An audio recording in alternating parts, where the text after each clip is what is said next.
It was a stunning turnaround after polls showed a tight race heading into election day.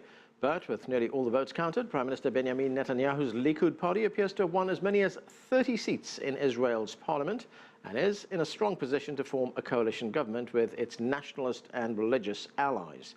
Just days before the election, the Israeli Prime Minister stunned the international community, declaring he no longer supports a Palestinian state, putting the peace process in jeopardy. Add to that the disagreement with the United States and other allies over how to deal with the threat from Iran's nuclear program, and Israel finds itself increasingly at odds with its friends around the world. Later, we'll talk with a former Israeli diplomat and an Arab analyst, but we begin with the latest on the Israeli election from CCTV's Stephanie Freid. Stephanie, what's the latest there? Well, the latest, Anand, you were talking about the figures incorrect. The latest figures are showing at a 99% take of the vote read so far. Likud with 30 seats, the Zionist Union, which is center-left, with 24, and the Joint Arab List in third place, showing it about 13, perhaps 14 seats. Today, Mr. Netanyahu spoke publicly. He said he's looking forward to building a stronger government and talked about a stronger strategy in terms of security. Security is one issue that Mr. Netanyahu has talked about again and again and again, not only during this campaign, but before and years before and in other campaigns. He also talked about looking out for the welfare of the state of Israel and the people of Israel. Mr. Netanyahu just hours ago visited the Western Wall, Judaism's holiest site. He said a prayer there, thanking the country for the honor bestowed upon him and saying he was thrilled by the responsibility of building a new government. Stephanie, no party has a clear majority after these elections. So insofar as the formation of a government, what happens next? Well, this is where the work comes in, where the wheeling and dealing, for lack of a better term, sitting down, working out deals, building a coalition, essentially. A 61 majority seat means building partnerships with other parties, and you sort of listed and talked about the more right-leaning or nationalistic parties that have more of the seats. These are naturally who Benjamin Netanyahu is expected to turn to in trying to form a government. Those would be his natural partners.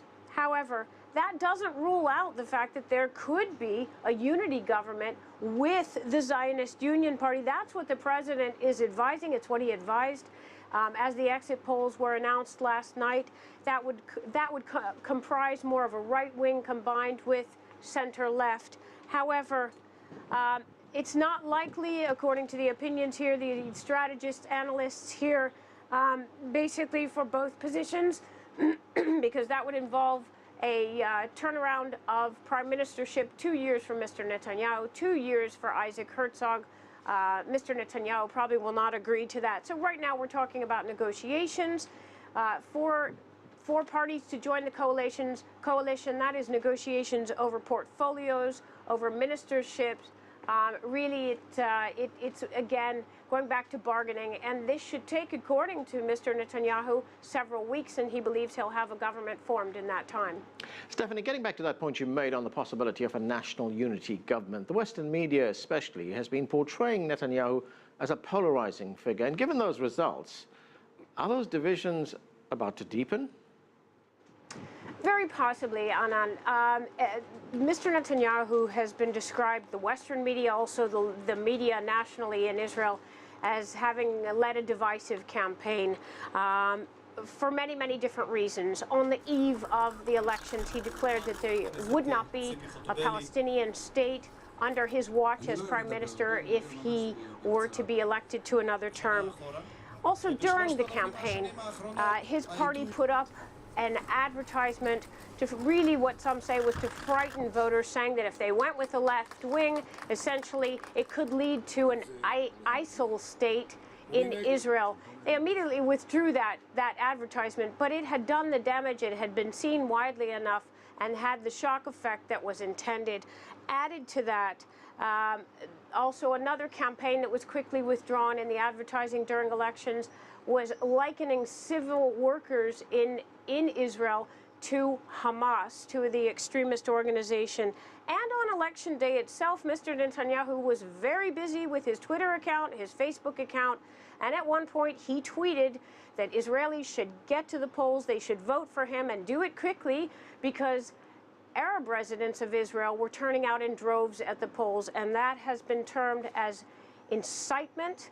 And although there was, Mr. Netanyahu seemed to take back that statement last night in his victory announcement at the Likud party by saying all Israelis are equal. Really, as it's seen here, there's no taking that back. So the question is, moving forward, then what happens to the idea of negotiations with Palestinians moving forward over a Palestinian state? What happens with the Arab residents of Israel and the equality that they're fighting for?